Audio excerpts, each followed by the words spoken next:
Hence, no power is drawn from the mains if we give AC supply to pure inductor. અહીંયા એક બહુ મહત્ત્વની વાત આપણને જાણવા મળે છે કે જ્યારે એસી સપ્લાય પ્યોર ઇન્ડક્ટિવ સર્કિટને આપણે દેવામાં આવે છે ત્યારે પાવર કન્ઝમ્પશન 0 હોય છે, એવરેજ પાવર કન્ઝમ્પશન 0 હોય છે. આપણને એમ લાગે કે આવું શા માટે? જ્યારે પ્યોર રેઝિસ્ટન્સને આપણે એસી સપ્લાય દેવામાં આવતો હતો ત્યારે આપણને power consumption P = V × I એવું ઇક્વેશન મળેલું, RMS વેલ્યુ. પણ જ્યારે પ્યોર ઇન્ડક્ટિવ સર્કિટને જ્યારે આપણે એસી સપ્લાય દેવામાં આવે છે ત્યારે આપણને પાવરના ઇક્વેશનની અંદર ઇન્ટિગ્રેશન કરવામાં આવે છે તો 0 મળે છે. એનો મતલબ એવો થયો કે ફર્સ્ટ હાફ સાયકલ દરમિયાન પાવર છે તે ઇન્ડક્ટરમાં સ્ટોર થાય છે અને સેકન્ડ હાફ સાયકલ દરમિયાન સ્ટોર થયેલો power further back to source, from inductor to source. મતલબ કે એવરેજ પાવર બંનેનો જો સમેશન કરવામાં આવે તો આપણને 0 મળે છે. તો please this matter kept in mind that the power consumption, average power consumption for whole cycle in pure inductive circuit is 0. Remember, for pure inductive circuit, inductive circuit માટે યાદ રાખવાના મુદ્દા બહુ મહત્વના મુદ્દા છે. Number 1, current lags behind the voltage by π/2. That is proved by mathematical expression of current. Number 2, average power of whole cycle is 0. That is also we just prove. Number 3, omega L is equal to XL. That is inductive reactance. That is equal to 2πfL. Number 4, for finding current I is equal to V/XL. A pure resistive સર્કિટની અંદર આપણે current I = V/R કરતા હતા, એ અહીંયા inductive સર્કિટમાં I = V/XL થશે. And following is the waveform and the vector diagram. Vector diagram આપણે જોઈ શકીએ છીએ કે રેડ કલરનો જે વેવફોર્મ છે તે વોલ્ટેજનું છે અને ગ્રીન કલરનું જે વેક્ટર છે તે કરંટનું ઇન્ડિકેટ કરે છે. અને કરંટનું જે ગ્રીન કલરનું વેવફોર્મ છે તે રેડ કલરના વોલ્ટેજ વેવફોર્મ કરતાં π/2 ડિગ્રી પાછળ છે, લેગ બિહાઇન્ડ છે. As well as in second figure we saw the vector diagram. In this voltage vector taken as a reference vector, so kept in x-axis. So we must put current vector in the 90-degree lag behind. AC through pure capacitor. A capacitor of C Faraday is connected to AC supply. The plates are charged in one direction during the positive half cycle and in opposite direction negative half cycle. Let us V is equal to potential difference between plates at any time. કેપેસિટરને across જે plate છે, બે plate છે, એમાં small વી જેટલો potential difference create થાય છે કોઈ પણ સમયે. Small q is equal to charge on the plate at that time. તે જ સમયે જે કેપેસિટરની જે બે પ્લેટ વચ્ચે જે ચાર્જ છે એ સ્મોલ ક્યુ છે એમ સપોઝ ધારવામાં આવે તો small q is equal two C × V. Put the value of V. So we get Q is equal to C Vm sin omega t.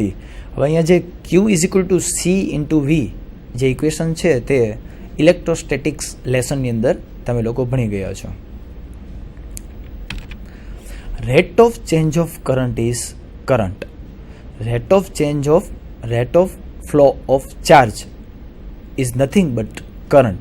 This is the definition of current. કે જ્યારે ચાર્જમાં જે ફેરફાર આવે છે, ચાર્જના ફ્લોમાં જે ફેરફાર હોય છે તેને આપણે કરંટ કહીએ છીએ. સો I is equal to dq/dt. So derivation of above equation we get dCVm sin omega t upon dt, that is equal to CVm cos omega t into omega. The derivation of sin omega t is equal to cos omega t into omega. So we get I is equal to CVM cos omega t into omega is equal to Vm upon 1 upon omega c, bracket complete, cos omega t. Let put 1 upon omega c is equal to xc. xc is nothing but the capacitive reactance. xc is capacitive reactance. જેમ આપણે inductive સર્કિટની અંદર XL inductive reactance જોયેલો, તેમ same capacitive સર્કિટની અંદર capacitive reactance XC, that is equal to 1 upon omega c. Now we know that V is in the terms of sine. So convert current equation into the sine form. કરંટના ઇક્વેશનને આપણે સાઇનના ફોર્મમાં લઈ આવવા માટે cos omega t is equal to sin omega t plus pi by 2 આપણે મૂકવું પડશે. So we get I is equal to Vm upon xc sin omega t plus pi by 2. The value if I become maximum when sin omega t plus pi by 2 is equal to 1. Above equation ની આપણે ઉપરના ઇક્વેશનમાં જો sin omega t plus pi by 2 is equal to maximum ક્યારે થશે તો કે તેની value 1 થશે ત્યારે. તો at that time I is equal to Im sin omega t plus pi by 2. હવે જ્યારે પ્યોર ઇન્ડક્ટિવ સર્કિટ હતી તેના કરંટ ઇક્વેશનની અંદર આપણે માઇનસ પાઈ બાય 2 હતું, અને અહીંયા કેપેસિટિવ સર્કિટની અંદર we prove that the current passing through the capacitor, the equation of current passing through the capacitor, I is equal to Im sin omega t plus pi by 2. તો same inductive સર્કિટના અંદર આપણે જેમ waveform અને vector diagram જોયા હતા, same let us see the waveform and vector diagram in pure capacitive circuit.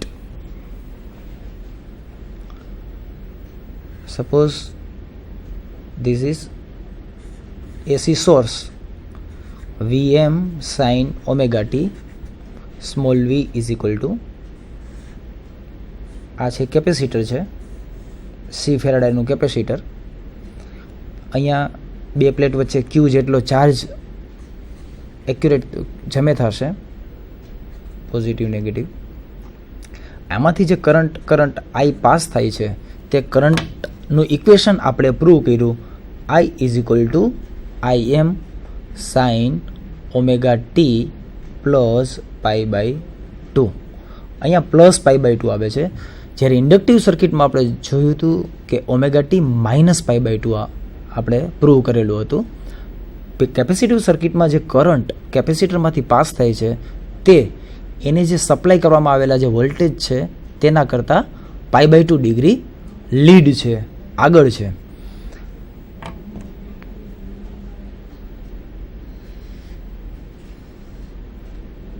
Let us take reference vector as a voltage vector. This is voltage vector Vm sin omega t. Voltage વેક્ટરને આપણે reference તરીકે લઈએ. હવે for drawing waveform of current vector, આપણે current વેક્ટરને આપણે waveform દોરવા માટે શું કરવું પડશે? અહીંયા omega t plus pi by 2 છે, તેનો મતલબ એવો થયો કે વોલ્ટેજ વેક્ટર સ્ટાર્ટ થાય છે તેની પહેલાં પાઈ બાય 2 ડિગ્રી પહેલાં કરંટ વેક્ટર સ્ટાર્ટ થાય છે. મતલબ આ બાજુ આપણે પાઈ બાય 2 ડિગ્રી શિફ્ટ થવું પડશે.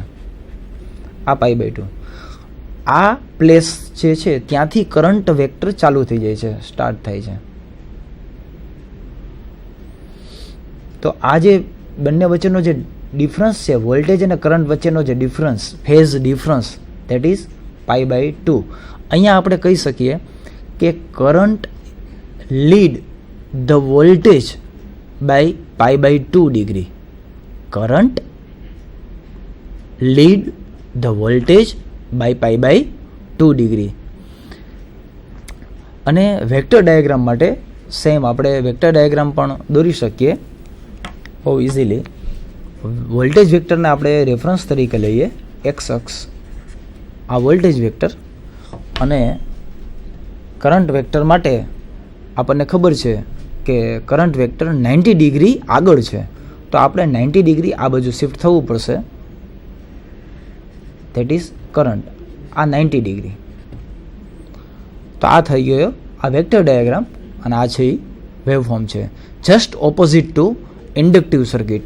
યાદ રાખવા માટે ખૂબ જ ઇઝી પડે એવું છે પ્યોર ઇન્ડક્ટિવ સર્કિટ અને પ્યોર કેપેસિટિવ સર્કિટ, કે બધું જ એક્ઝેક્ટ ઓપોઝિટ છે.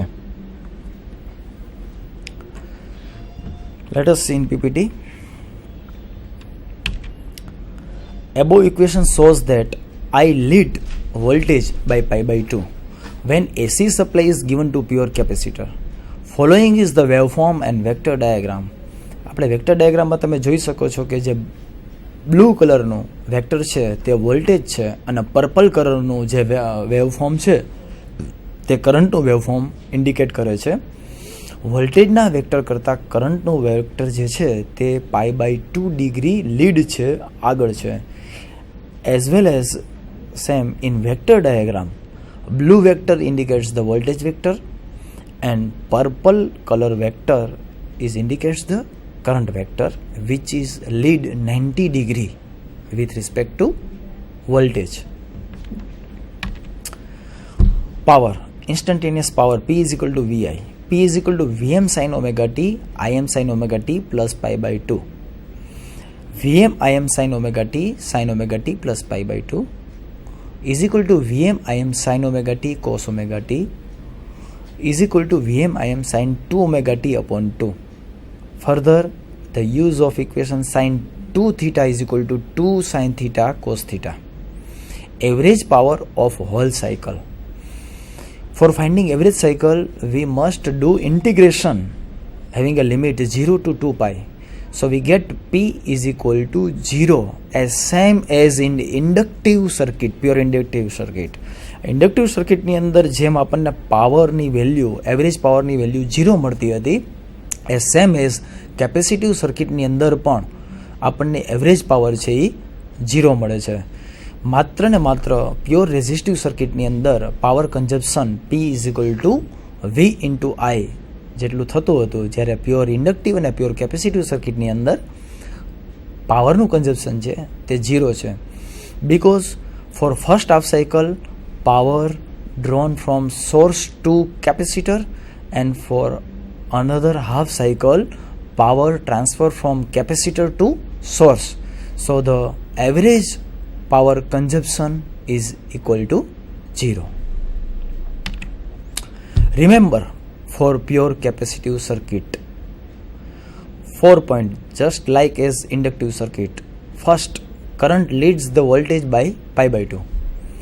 Average power of whole cycle is 0. Omega C is equal to Xc, that is equal to 1 upon 2 pi Fc, that is inductive reactance of the circuit. And number 4, I is equal to V upon Xc. The Xc is the inductive capacitive reactance.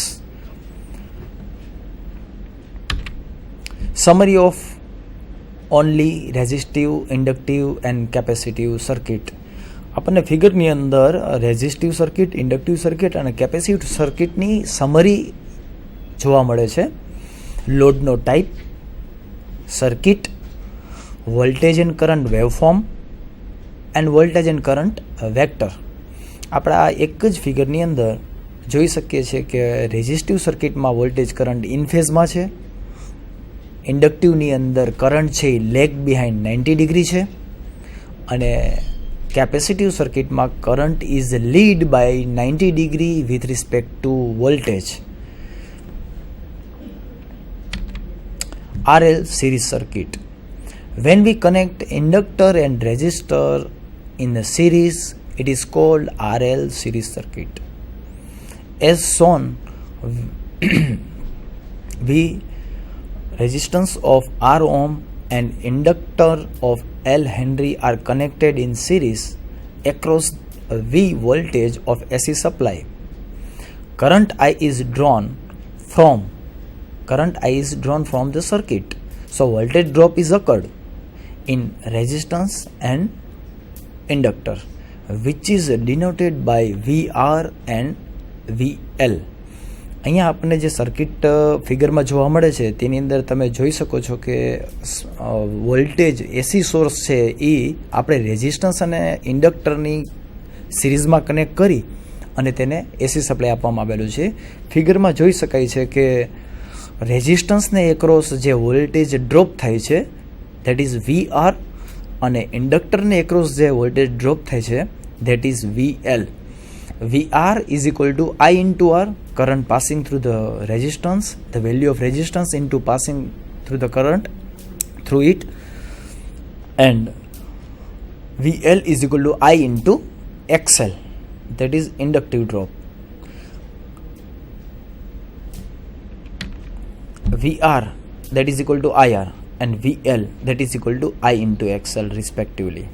Here VR is in phase with the current vector OA and the VL is the lead the current by 90 degree vector OC. આપણે ફિગરની અંદર જોઈ શકીએ છીએ કે OA vector જે છે તે VR represent કરે છે અને OC વેક્ટર જે છે તે VL છે. જે VL છે એ કરંટથી 90 ડિગ્રી લીડ છે, મતલબ કે કરંટ જે છે એ પોતે વોલ્ટેજ કરતાં 90 ડિગ્રી લેગ બિહાઇન્ડ છે. અને બંનેનો જે રિઝલ્ટન્ટ મળે છે vector sum of VR and VR અને VLનો વેક્ટર સમ જે મળે છે એ પર્પલ કલરના વેક્ટરથી ઇન્ડિકેટ કરેલો છે. That is vector OD.